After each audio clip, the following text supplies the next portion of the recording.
Andrew, I'm not hearing anything from the room. Is that what blue means? I'm muted. So is she hearing me now? Yes, now I hear you. Okay. Okay, we Good. were muted. All right, we are live on YouTube, but it is 5:28. So I do not have let's see, we've got Joe and hey, Joe is Twerk from Home and Mike is Walt AI. yes. So Mike's going first, Walt AI, then Joe. Okay, Mike is now a panelist, so that's good.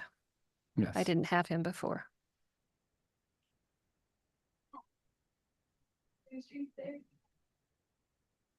Where's my sound? I changed the UI again.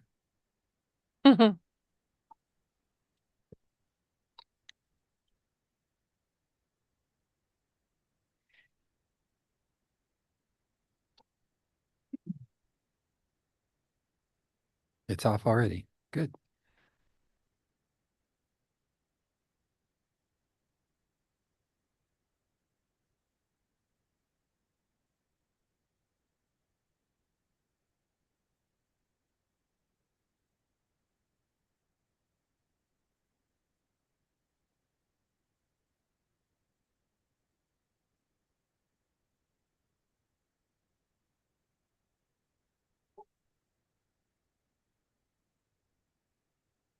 Lots of spots in the front row. Gucci row. Yeah. Yep. Yeah. Just move my bag out of the way.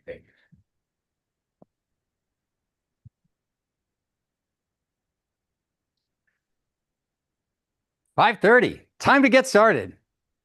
All right, everybody. Welcome to Pitch Day for 500K. Today, we're going to hear from Mike at Walt AI. He's going to talk all about Walt AI, and we're going to hear from Joe M. from Twerk from Home. So Mike, you're going to be batter up first. Yes, I did say Twerk from Home. I had to ask about it the first time I heard it too. So I'm interested in both companies. So a lot of curiosity, And congratulations, guys, for going through our process and getting to stand up here today and pitch. We usually look at 10 to 15 companies for everyone that actually gets up here in front of the room every week. So thanks for going through the process, and congrats on getting here. For those new to our program, Startup NV is Nevada's statewide nonprofit startup accelerator and incubator. We operate 7 free entrepreneurship programs supported by government grants and corporate sponsors, where we get additional financial support in the form of donated equity from the founders who get their companies funded by one of our venture funds, and from the venture funds themselves. So both of those operations support our nonprofit. Now, our fortnightly pitch day offers companies the opportunity to join our accelerator program with an investment from Fund NV, our investor syndicate, plus matching funds from Nevada's SSBCI program. Since 2021, we've directly invested a little over $11 million in 25 private startups. And our startup investments that $11 million is currently worth a little over $44 million in assets under management, which is 4 times what we call MOIC, management of invested capital.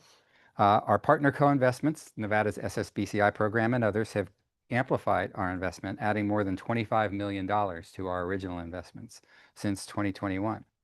Our latest investment is a company called Otzi.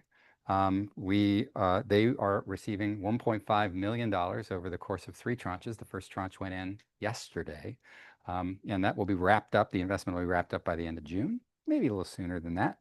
So congratulations to Otzi. They're the 3rd company we've invested in this year. Preceding them was BuildQ, that's Marissa Barone's company, and No Risk, KNOW Risk, led by Yo Sub Kwan. Otzi is led by Michael DeLuca. I'm sure many of you in the room have met Michael. So congratulations to Michael and Otzi. We are happy to have you join our invested in companies family. And none of those numbers for Otzi have been included in that $11 million, $44 million. Next time I come back in 2 weeks, those numbers will be in there. Legal disclaimer. Today's pitches are for investment from our legally compliant venture funds and syndicate, restricted to SEC accredited and Nevada certified investors. We welcome the entire community to attend for educational purpose, but these pitches are not a general solicitation for investment because that would not be legal. Special thanks to our sponsors at the City of Las Vegas, Clark County, GoEd, and the EDA. Now, some quick housekeeping before we get started. We're live on YouTube and we're live on Zoom and we're recording. Each company gets 2 recordings. One is the public pitch from the time that you start and say your name until the time that you put your question slide up. That, unless you tell us otherwise, goes up on our public YouTube channel. The rest of the pitch with the Q&A and everything else, that's private. You get a link to that recording, but we don't share it with anybody except for our investor syndicate. If you guys want to share it with somebody, that's up to you. So after this, because those pitches are on YouTube and we're live today, you will probably get questions. Some of them are awesome. Some of them are weird. So please treat them all respectfully. We'd appreciate it. You get 10 minutes to pitch. Maggie will cut you off when you hit 10 minutes, so please don't make her do that. Now the questions are going to go into the chat. So if you're here in the room, there's a Zoom link up there. So sign on to Zoom and you can type your questions in there, but please remember to mute when you sign on to Zoom so we don't get that weird echo going on in here. Questions go in the chat for everybody online as well. Maggie asks all the questions. We get through many, many more of them that way. Couple of announcements. We are once again hosting Vegas Startup Week in mid-September. So keep an eye on our website for that. We also have a bunch of other programs that we're doing. We're finishing up Incubate Vegas. That one's probably a little too late to get into now because we're, I don't know, 3/4 of the way through it. But we have an SBIR grant education program. So just keep your eye on our LinkedIn and on our website to make sure you're up to date on all the programs that we run. There's 7 of them. So, Mike, are you ready? I'm so ready. Excellent. All right, Mike, come on up. Please welcome Mike to the stage to hear about Walt AI, and I'll get all my stuff off it. Thank you. Great intro. I'm so excited to be here. I'm really grateful. Leaf, thank you so much. Where'd he go? There he is. Really grateful for the opportunity. My name is Mike Peregrino. I'm the founder and CEO of Walt AI. Before we get started, I thought I'd share a little bit about my background. I bring 20 years of real estate experience as a real estate agent in sales, SFR, fix and flips, investment banking, and venture capital. I've done it all in real estate. I went to Bonanza High School, not too far from here. I studied architecture, did my undergrad. Thought I was going to be an architect my whole entire life. The recession happened, so pivoted, went to business school at UNLV. You're looking at the alumnus of the year for the Lee Business School for 2021. So very proud of that. My mom is for sure. So that's a little bit about myself. I'll also add that my previous business, I grew that business to about a $50 million net revenue run rate. That business called Homey. It was a one-stop shop for buying and selling homes. We had mortgage business, title, et cetera. And that was really fun. And we sold that business a couple of years ago. So now I'm back at it again. Wanted to set the table on what we're building. So CRM suck. They are a thing of the past. They're really painful. They come with a lot of broken and old technology. I believe that they're missing a really big opportunity to meet real estate agents and real estate professionals where they are, which is really on the go. And we all know that the best salespeople are not behind a desk, especially and specifically in real estate, right? So that's what the problem that we're going in there. The architecture that they're on are 20 years old and they look like it. The iPhone isn't even that old, and convincing an agent to use a CRM and consistently update that, you can probably herd 10 cats in a minute before you get them to do that, right? So I wanted to showcase the product right now. It's live. You can download it when you feel ready to do so, but we are building a mobile-first, multimodal AI relationship intelligence platform. So I'm going to put my money where my mouth is and work only from my mobile phone, because that's how we do business now. As you sign on, SSO, super clear. You use Gmail, create an account, et cetera. The next thing is we start with your contacts, right? For our ICP, for our customers, they roughly have 1,500 contacts, and that's where they start. That's where real estate start their business, and then it's a referral business from that point forward. You give us permission, and then in milliseconds, our AI agents go in and bring up your contacts. We match their identity about 78% of the time right now. We're getting faster at that every single week. The second thing we do is we enrich that contact and all of your contacts with valuable insights and information around property, persona, and then financial position. So as you start scrolling through this, these will be your contacts. And the time to wow compared to installing and onboarding an enterprise grade CRM is just horrible, and the time to value sucks. That's a technical term, by the way. I got a little laugh, thank you. And then again, we'll showcase that. And the third thing we built is this propensity to transact score, 0 out of 10, 10 being the higher score. So you'll see these here on the right. And what we do there is we bring in what I like to say the 8 Ds of real estate, the things that make you move or buy or sell real estate: divorce, death, diapers, dwelling, downsizing, dollars or household income, and then digital exhaust, right? So if you're shopping on Zillow or looking at homes.com, all these things come together, and then we predict whether you're going to move over the next 6 months. And our customers, about 500 MAUs now, we're growing signups about 20% week over week. So we're really excited about that growth, and they see that, and now they're reaching out and creating and building that rapport. The other thing you do is you enable notification, because we want to be able to give you those alerts when you're ready. And now I'm going to walk you through the app, and this is my that was the onboarding flow, but I thought it was really valuable to showcase again the time to wow.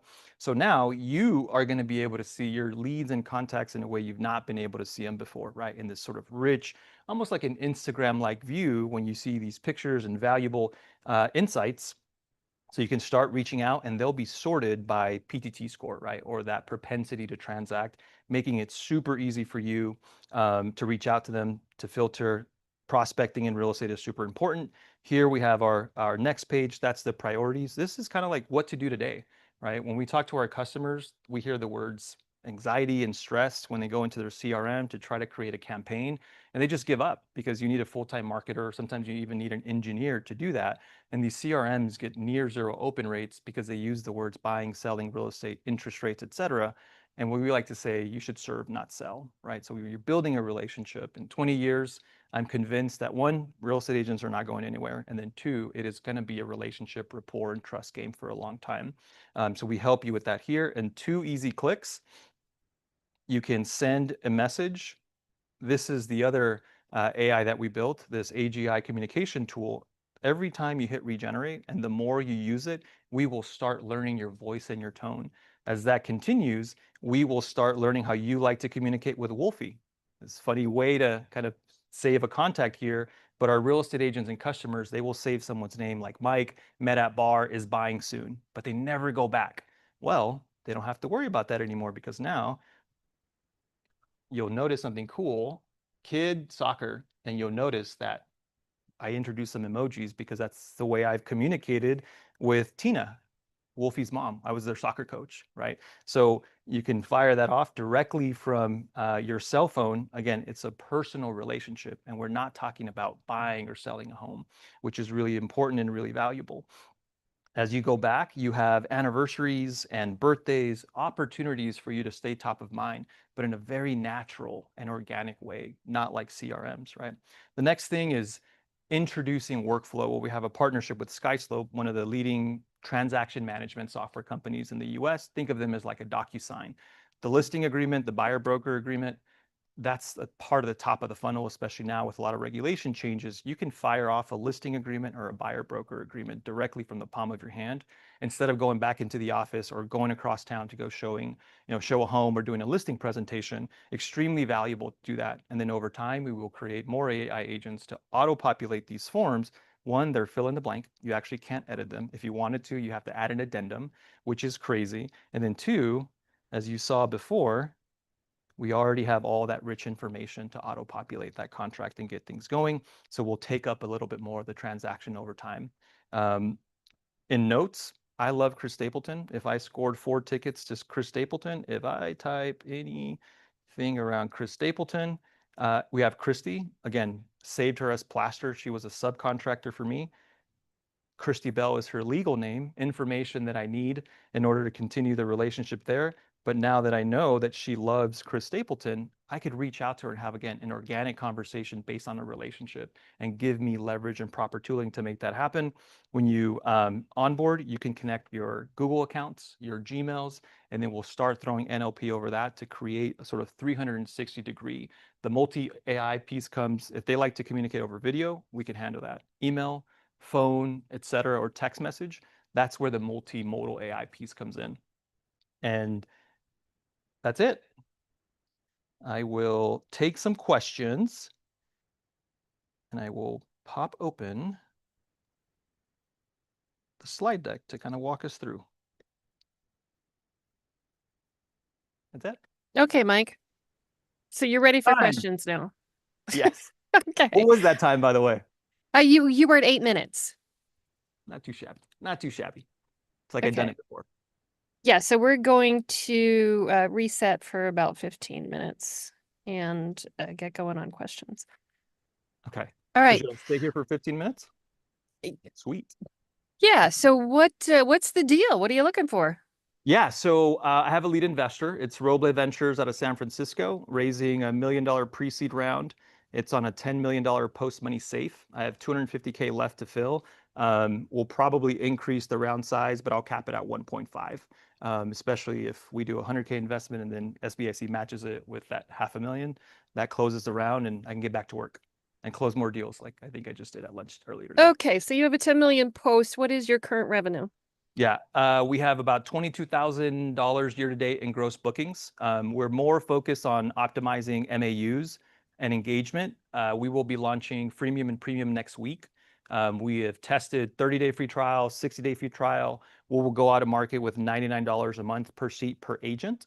And we've found anywhere between a 5 to 10% conversion rate there. So now we feel comfortable given that study and data to go freemium premium. Usually in SMB, they convert at about a 2% clip. So if we're anywhere close to 5%, we're going to be dancing. And conversion was as high as 17% over the last sort of 60 days or so. So we have about 25 active subscriptions. So they've swiped the proverbial credit card. 5 of those 25 have actually paid upfront for a year. So they paid us $1,000, which is really awesome. And then, yeah, again, focused on increasing MAU. And again, we are growing new signups about 20% week over week, which is great. Okay, so let me summarize because there's a bunch of questions in here. So right now Yeah. you have 25 active users, 5 of whom have paid for a whole year. You give them a slight discount, so instead of $100 a month, it's $1,000 for the year. Yes, I'll add that we have 500 monthly active users that are either on a free trial, on a free plan, or on a 30-day trial. We have 25 paying converted subscriptions. That's included in the 500 MAUs. Does that make Okay. sense? Yeah. So Okay. you said it was $99 per month per agent, and right now you're dealing directly with agents. Is it your intention to try to get whole offices together? Yeah, absolutely. What we're doing right now is getting the product right, getting it tight, and then I'll go over the top and create these sort of B2B enterprise contracts, 2-3 years. Similar to what Slack did, right? The first 2 or 3 years, it was just all about getting it in the hands of users and then coming over the top and saying, hey, 30% of your folks are already using our app. Let's get into a bigger 2-3 year stickier contract. So that's the intention here. Given my experience and relationship, 20 years, I turned 40 in January. It's great. I know I don't look like it. Tell me I don't look a day behind, 39 years old. 33. Okay. 33, thanks. You're welcome. Skyslope, I know the CEO there, Tyler Smith. I was a previous customer. They have about 400 or so or 800,000 monthly active users, some more active than others, right? So we're doing a pilot partnership with them. Sold.com, I'm talking to Realty One as well, talking to Xiaomi. So all these sort of friends of mine, homies is what I like to call them. We're getting into these partnerships where we can get this into the hand of many people. And then again, I'll come up over the top once we see like EXP. We have hundreds of EXP users. So soon I will go talk to corporate and then again, come over the top with those longer contracts. Okay, and so when were you first launching like these Yeah. 25 active people? How long have they had it in their hands? So we did the friends and family October, November of last year. So testing things, et cetera. And then January is when we launched the pilot partnership with Skyslope. So that started early January. Tomorrow we start Sold.com, a little bit of email marketing. We've been added to their marketplace. And then we'll do a little bit more of like deeper integrations. We want to make sure it tests and work before we start investing a lot more engineering resources there. And then those paying customers started in January. Some of them, converted really fast. Okay. Which competitors worry you the most? Say that one more time. Which competitors worry you? I don't know that I would say worry. I've ripped and replaced 5 CRMs.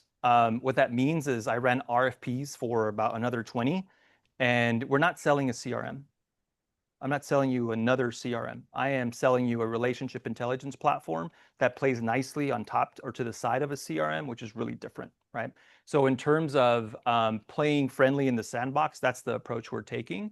And it's been working so far, right? Because Salesforce, KV Core, Follow a Boss, they have pretty poor mobile first solutions. Doesn't mean they don't have an app. It's just not great. Mobile web is even worse.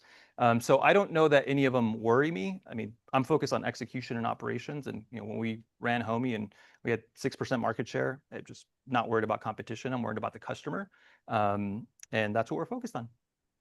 Okay, what are you doing the software development? Is it you, your company? So it's 5 of us full time. I have a co-founder and head of mobile engineering, Jackson, who brings an amazing combo. He was a head of mobile at SalesRabbit, a mobile-first sales enablement tool for door-to-door salespeople. And then he also was on the mobile team at Nav, big data, sensitive data, working with TransUnion, Experian, et cetera. So that perfect combination is incredible. I call him a super builder. Drew, our head of mobile, MBA, technically a front-end engineer, so he's a Swiss Army knife. Worked for his dad for a little bit, and he hated it, but he thinks like an owner, which is really powerful. And then he Okay, so also the has, answer's yes. yes, we have 5 of us. Yeah, I don't code. I have other skill sets. Okay, great. I wish I did. How do you protect client data? Yeah, we take that really, really, really seriously. So the client data stays on the phone, and we encrypt everything on the back end. So we just see shells of things and data so that we can do our modeling. But we take that really, really serious. So as we get bigger, we will go through all the SOC and all the crazy acronym stuff around data security. The beauty is we don't get too much into PII because I only need a first name and a cell phone number.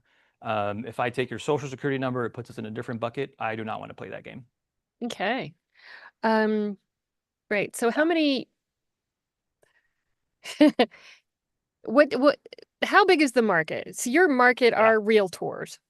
So real estate professionals, right? So that market is about 5 million monthly active users, obviously in some degree or another, combining residential real estate and commercial real estate. So think of a real estate agent, think of a title and escrow officer, think of an insurance agent or broker, and then think of a mortgage lender, both commercial and residential. There's also other applications on financial advisors, right?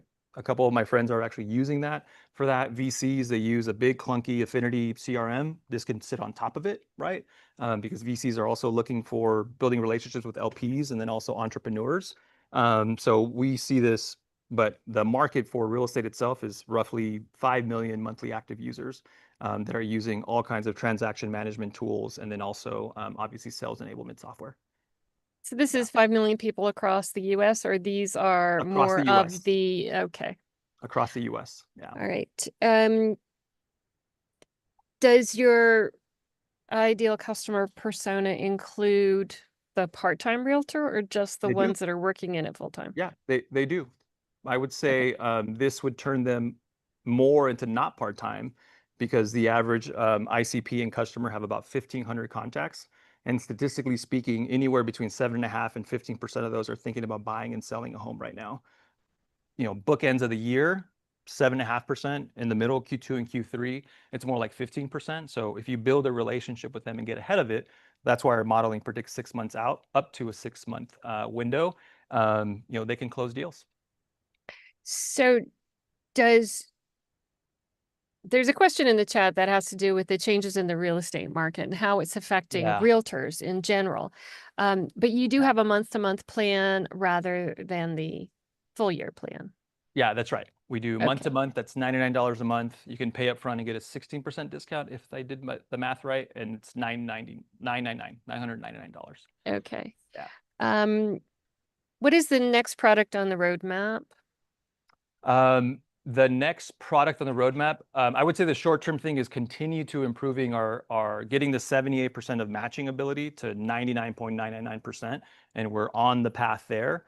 And then integrating with CRMs and then integrating with transaction management tools so that you can easily run the whole transaction and basically the two big buckets of jobs to be done, top of the funnel, and then managing the transaction.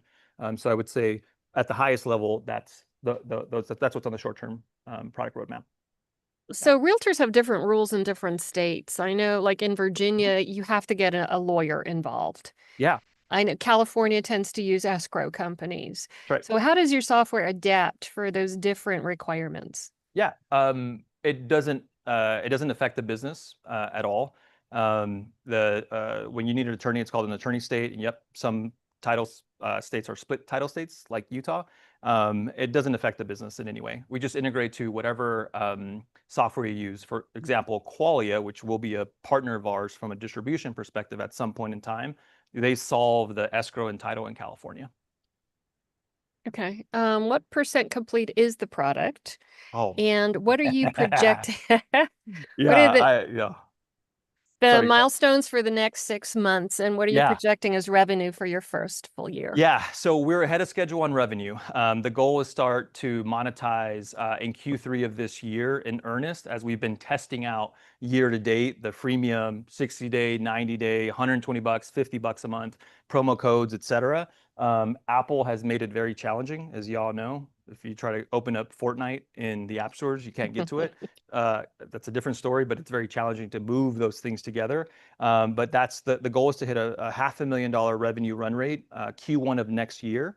I think that'll open up a lot of conversations for $5 million or so series seed round for that. And then continue to obviously onboard more MAUs and build the short-term features. So those are the biggest milestones. With $1 million gets us about 14 months of runway. It's not including any revenue, but those are the big milestones. Okay, and there's weird comments in the chat today. Love it. Really, read them. No, I love weird somebody's comments. looking for a job, in case you're wondering. Hey, Mike P at heywalt.ai. All right, and Josh says, what does it take to get to 99%? Of what? Yeah, I don't know. Of enrichment and data providers, and a full-time ML engineer. Right now, we have two senior backend engineers. One of them is more of an ML engineer. We are now moving our modeling off of Rails so that it could be multi-dimensional, and that's going to be a full-time job. We're going to start opening that up to the users and have this sort of data moat that's happening. We have now 500,000 unique contact records that have been uploaded. So that's first-party data, and that data moat that we're creating is real. I need a full-time ML engineer for that, and then I need a couple more data providers to get that stuff going. Good. So Josh clarified. He was looking for 99% matching. Yeah, that's exactly what I just described. Okay, so an ML great. engineer and then two other data providers that I'm already talking to. And I've had previous relationships, by the way, which will get them better economics for us. Okay, and what's your relationship to Nevada? I went to Bonanza High School. I ran track, never placed. I played football. I got second in state in the clean for my weight class. I went to UNLV. I mean the twice. company, not you so much personally. Oh, I have a couple. I am the company. You're one. I have a house here. I have an employee, a contractor on the marketing side. I have a bunch of customers and clients here and a bunch of users. So I'm here all the time. Okay, but the company is still based in Utah. It's a Delaware C Corp. Okay. So we're in the cloud. I'm just kidding. Alrighty. Yeah, but it's a Delaware C Corp. Okay, what is your biggest technical risk? The biggest technical risk. Not knowing what we don't know. Adding two more data providers, right? It's like, hey, here's our API documentation. It's like, it's 2 years old. What am I supposed to do with this, right? So those kinds of things come up. My co-founder, head of product, two backend senior engineers, they all work together at Denim, Nav, and BlockFi. So they know each other really, really well. They have great juju. Sometimes I feel like the odd man out because they have such a great bond. But that's really good for productivity. They sync together really good. They pair really nicely. So they get to move through products and build really fast. But I would say the guys are really technical. I know what we're building from a product perspective and strategy. The details and lines of code, obviously that's not my skill set.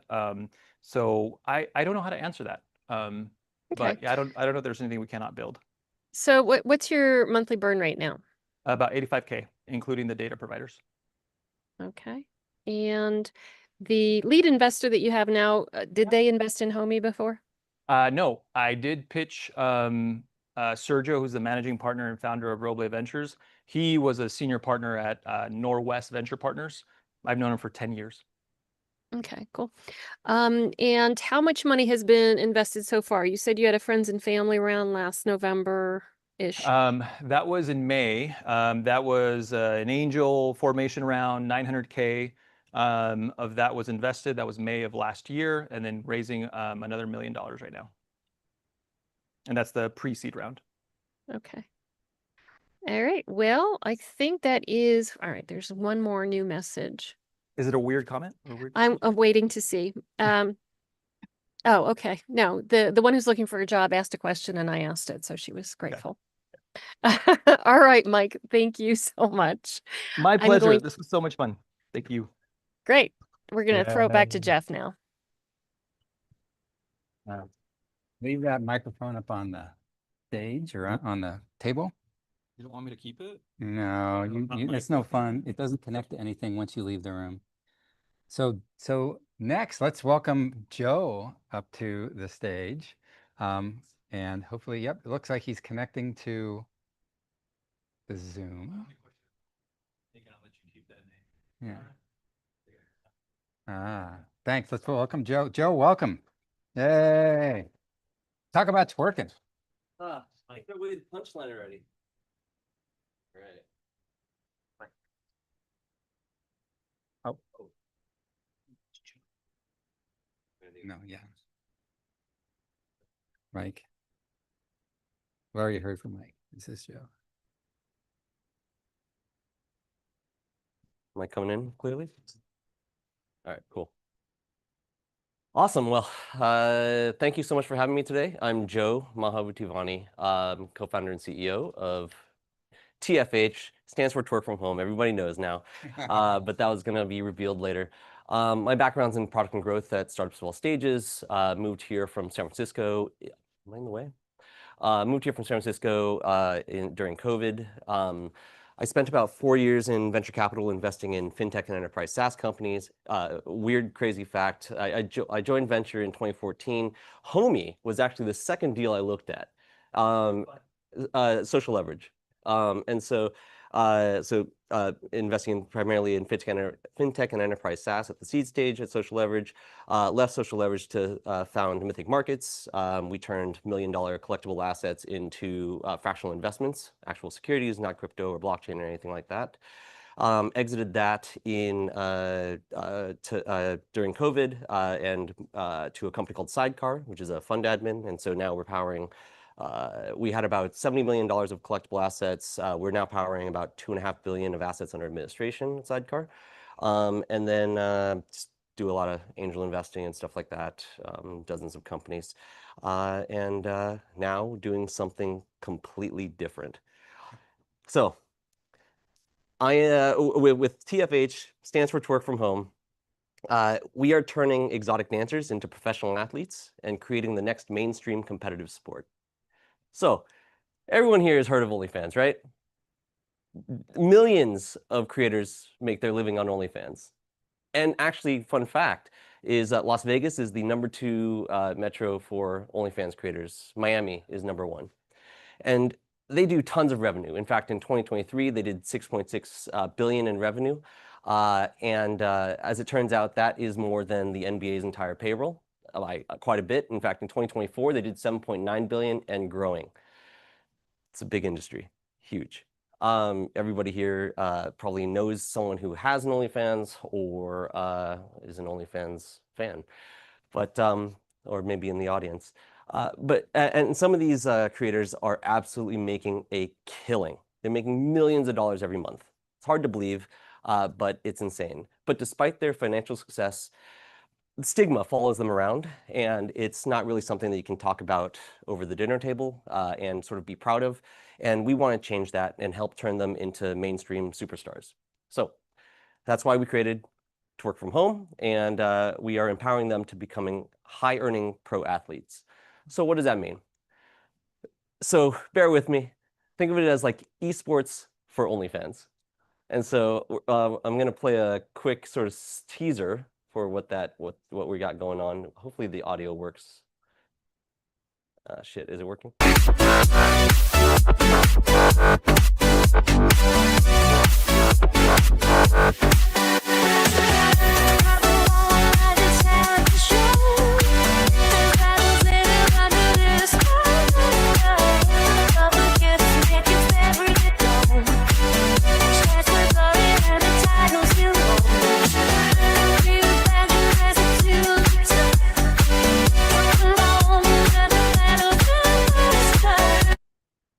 All right.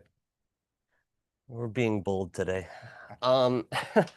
So To Work From Home is a show, and it's where creators compete for fame and fortune. You can think of it as like a UFC meets the WWE, but with American Idol sort of style fan dynamics. And they're competing to become the champion and the best at their particular exotic dance style. And so the audience is solely responsible for determining who the winner is, and they do that through gifting, essentially. And so it is not safe for work, but it is 100% professional. It is 100% non-nude and non-explicit, because these are certified competitions and they are governed by rules and regulations. And we are also doing world-class storytelling for the dancers themselves. So if there are any sort of combat sports fans, this may look sort of familiar, but this is where an example of essentially a tale of the tape of two dancers, and there's a lot of really cool fun fan things that you can kind of get behind with your favorite dancers, whether it's someone from your country. You can kind of follow along with their performance and their scores, and also their stats. I think the most interesting thing for me is the iGaming piece of it, where we are enabling people to wager on the outcomes of these shows on Polymarket. And so, as I mentioned, we are enabling virtual gifting, and so the audience is in charge of determining who the winners are. We're also earning through ads and sponsorships, iGaming, as I mentioned, and also we have a lot of interest from content syndication platforms. And so we held our first pilot show we started building in January. We held our first pilot show in February, and it was ridiculous. It was a single battle show with two top twerkers from Finland. They performed at their midnight, and well, you can kind of see how it went down.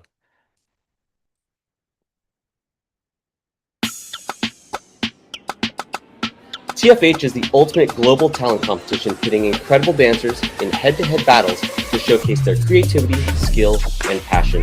My name is Milja Vintola. I'm 24 years old and I'm from Finland. I think this can give me the type of international exposure that I'm really looking for to get further in my career. I'm really happy to be a part of this new kind of format, and I see this having great potential for us dancers.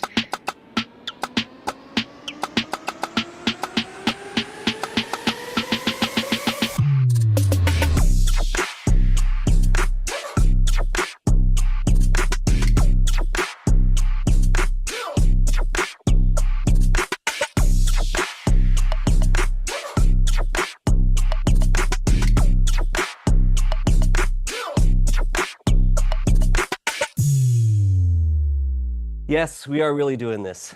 And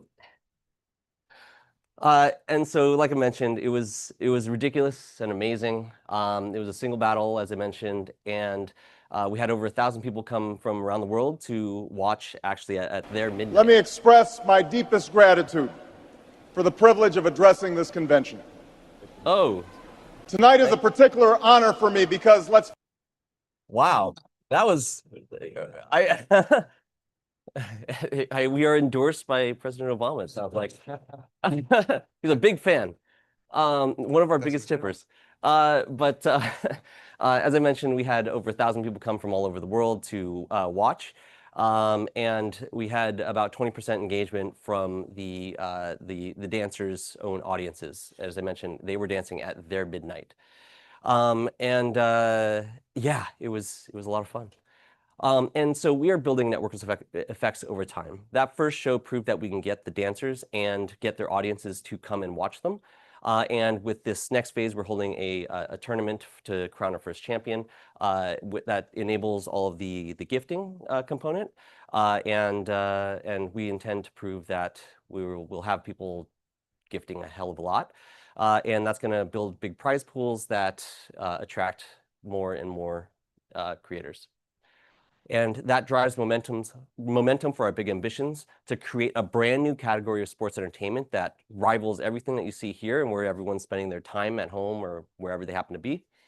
Because we believe that competitive crossovers legitimize creators like Logan Paul, for instance. If you're familiar with him, he started off as a Vine creator, just making like prank videos and 6-second videos and stuff like that.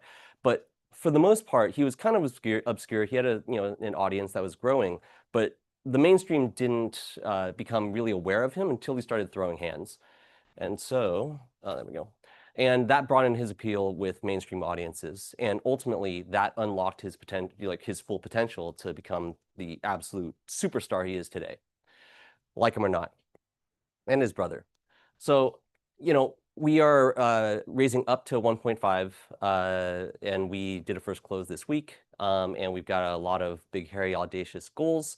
If you're, here, and so yeah, we're continuing to fundraise, but we are holding a 10K tournament to crown our first champion in the next couple of, it'll be probably like 90 days. So let's work together. How many champions do you plan on crowning? All of them. So in this first show, it's going to be for twerking only. But the next ones will be like pole dancing and burlesque and so forth. And so these are sort of once a weekend shows that we're holding. But during the week, we're building in tooling for basically one-on-one challenges to build up your rankings, to climb the leaderboards, to challenge for that championship. So yeah, that's what I'm doing with my life now. Okay, thank you. Is this for women only? At the moment, the dancers are, we are focused primarily on women at this time. Okay, for that first sample that you had in February, you had 1,000 attendees. How much money did you make? We did not have monetization at that time. It was simply to prove that we could put together a show that was entertaining and get people to dance and get people to show up. So the tournament piece is we're launching with the economics and with Okay, sponsors. and so the tournament will have how many competitors? 16. 16. Okay, and it works like other tournaments. There's brackets? Correct. 4 brackets. Okay. Alrighty. Do you guarantee a pot at this time? I mean, you need revenue to do that for the competitors, or is it solely reliant on the fan engagement and how much they decide to contribute during the competition? So we're putting up a nominal performance fee and win bonus, very similar to the UFC. And then, but the bulk of we expect that the bulk of their earnings will come from the gifting component. And is it completely judged by the audience? At this time, yes. Okay, and they vote through granting the gifts, or how are they voting? Exactly. So the gifts convert to points, which are purchased with our virtual currency, which then pay out in virtual currency. So think of it very much like casino chips. Okay, and so for this tournament that you're going to have, will that be a continuous event until you crown a winner, or is it something that you're spacing out over time? So we will have those shows with each sort of round, over the course of a couple of weeks on the weekends. Yeah, I mean, we are going to be producing shows, but a lot of this is going to be happening during the week when people are just challenging each other and building up their fan bases and their earnings and their rankings. And how are you recruiting the dancers? So we have dancers that have come to us. We also have gone through the dancers that we have recruited. We're getting a lot of them through Instagram. Yeah, I mean, I think, if we put when we put in a big enough carrot out there, we have a lot of interest. Okay, and then how are you reaching the people that are attending the events? It is purely the dancers doing the marketing for us at this time. Okay, We'll, cool. we'll do more. What prevents OnlyFans from copying you? I mean, I suppose anybody could copy this, but yeah, I mean, OnlyFans, are there OnlyFans users on here? Let's be honest. Good Yeah. luck. So they've basically done next to nothing to build on top of their success. Like, they are killing it as it is. Their experience is terrible. Don't ask me how I know. And For the dancers? for just creators in general on there. Okay. And so Leo, I guess he's the owner now, is minting money, and frankly, he doesn't care. We've talked to a lot of the people in that space, and there's like no support from OnlyFans. So Okay, and your intention is to keep this purely digital, no in-person type of events? Or are you Yeah, I open mean, to that notion? so there's a lot of things that we are considering, including like sort of in-person events. We have partners even locally that want us to have the events in their venues. That opens us up to a lot of regulatory things that we don't necessarily want to get into. But by keeping it purely online, we are sort of free of a lot of that. So you have almost no regulatory concerns if you stay online? We definitely have some regulatory concerns, and then we have concerns from, yes. Sir? Does it change from country to country or state to state? Yeah, so we are voluntarily blocking ourselves in certain countries where exotic dance, clothed or unclothed. In our case, we are again not 100% non-nude. We are voluntarily blocking access. Okay. Let's see. Talk us through how the competitions tournaments are organized. Will you have a certain amount per specialty per year? And this is from somebody who dances, so she sees different genres of dance. And are there any annual titles that you envision happening as a result of your tournaments? So on the first question, I mean, I think it will be pulled more than we're sort of like pushing. We are starting with twerking mostly because first of all, it's in the name. Second of all, it is it's something that doesn't require like props and things like that. So like pole, for instance, requires increases the liability factor a little bit, and also we're primarily indexing on sort of ease at the moment. And so just ease of execution while we kind of pull all these components together. Because these are hosted shows. We have commentators, we have production and so forth. Speaking of liability, so what happens if somebody does injure themselves while in the middle of a competition? We have disclaimed all of that when you're signing up to perform. Yeah, I think that's a slippery slope because they're in their own environment and they have control over it and you have none. Right, exactly. Yeah. But I mean, we are as we're onboarding them and doing like AV checks and things like that. Like we're definitely keeping an eye on potential hazards and that sort of thing. But like for instance, if someone's word like Amelia was twerking on her head, and Yeah. something crazy happened there, like.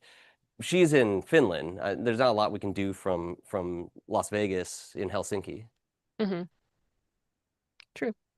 What What was the other second part of that question? it was liability.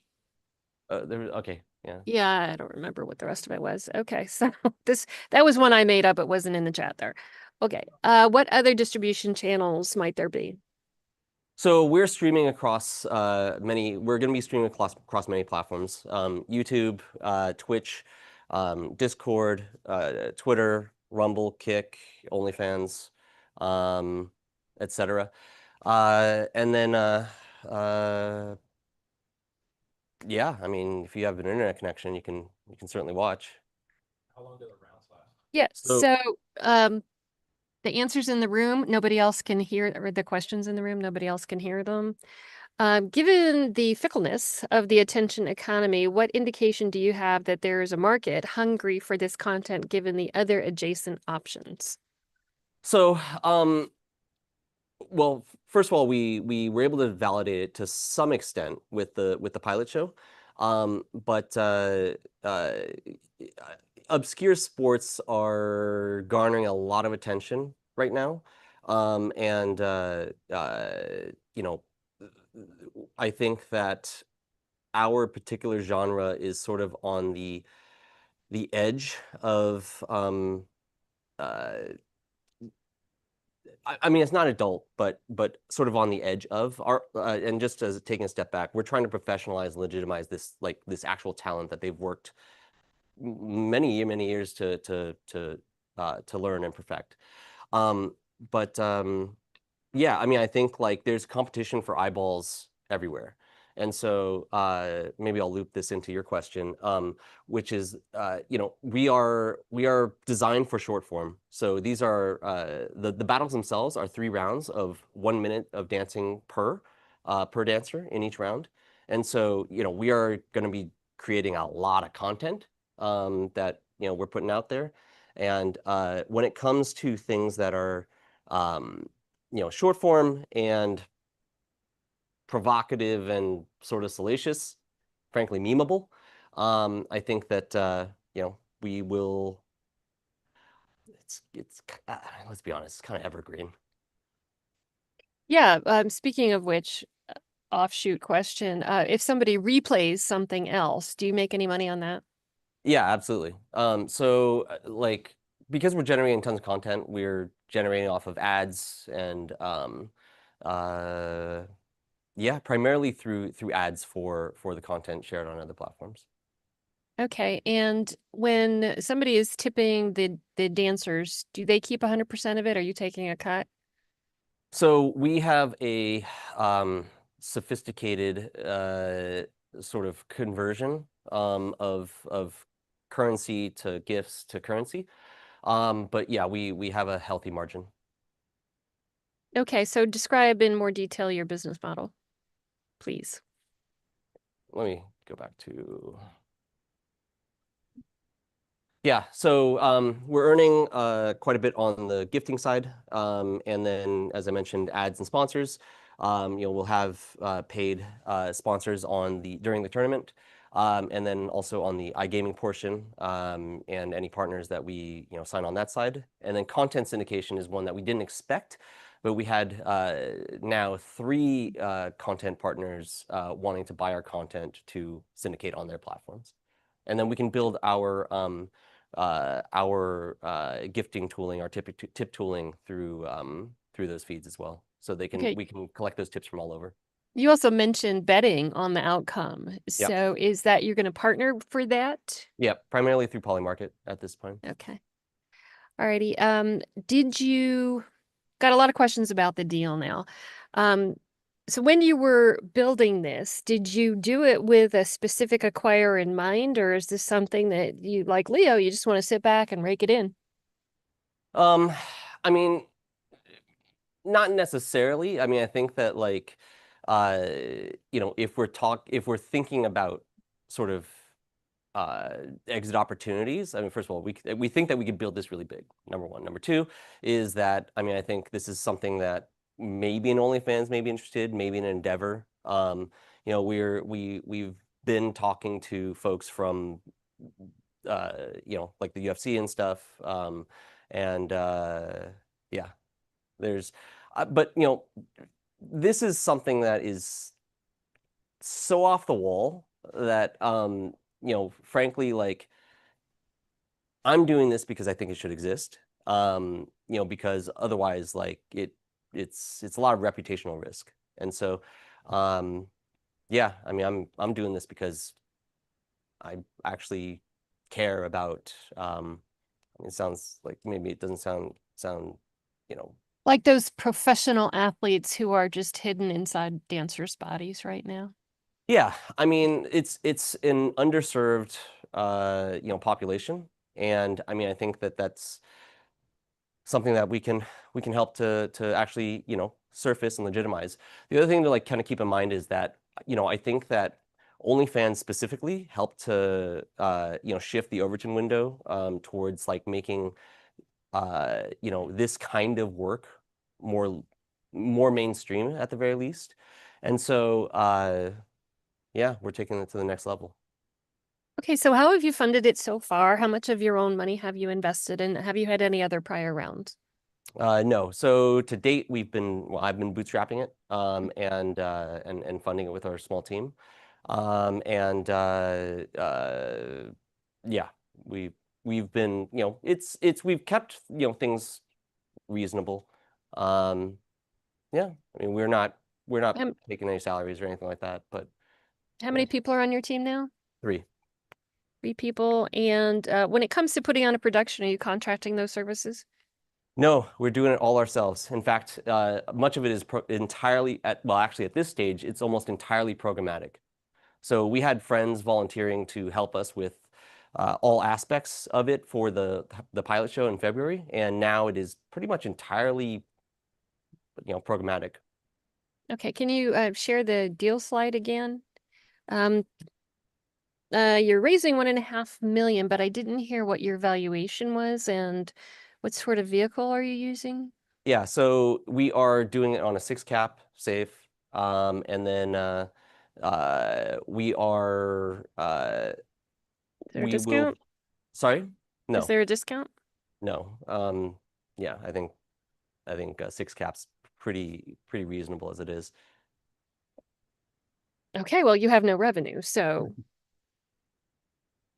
different people have different ideas of what is reasonable.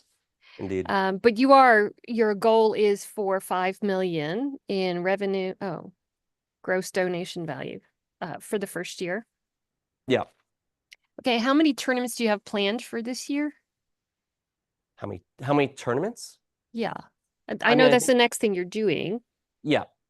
So I think, the tournaments are only going to be for, crowning the first champions, and then we'll be sort of, holding these each week where that title's on the line. So similar to like the UFC where, you could be the champion one week and lose it the next.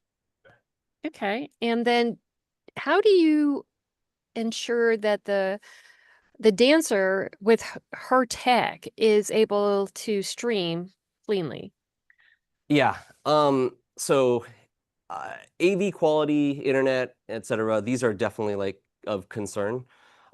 We have some certain safeguards in there. I mean, we're not sending them equipment, but a lot of these people are already streaming, whether it's on OnlyFans or wherever it happens to be. And so they actually have reasonably sophisticated camera setups. And so, I think then it's a matter of like, internet and, that's impossible for us to control. Like, so yeah. What do I you mean, do we're if you get basically into a situation where, it could just be even a glitch? They only get 1 million or 1 minute to dance, correct? No, well, 3 minutes total. 3 minutes total in 1 minute bouts? So 3 rounds where each dancer gets 1 minute per round. Okay. Alrighty. And But if there happens to be a glitch or something goes down, yeah. we rule those no contests. Oh, okay, I see. Are there currently twerkers on OnlyFans? Are you recruiting them? We are absolutely. Okay. And Josh asks, will this be on the Ocho? Yeah. I mean, if the Ocho will have us, but we intend to, make it on SportsCenter. Cool. All right. Thank you, Joe. It's been great. We're gonna hand it over to Jeff again. Leave that microphone on the desk Oh. if you would.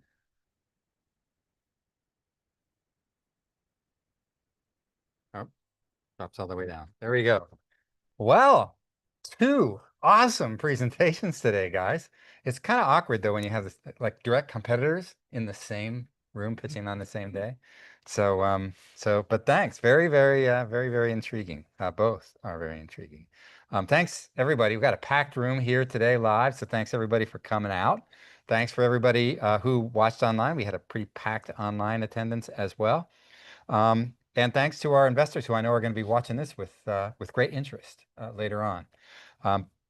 So a couple quick reminders as we're wrapping up. Founders seeking capital, jump on startupnv.org, fill out the forms, go through the process. Hopefully we'll see you up here sometime pitching, just like Joe and Mike did today.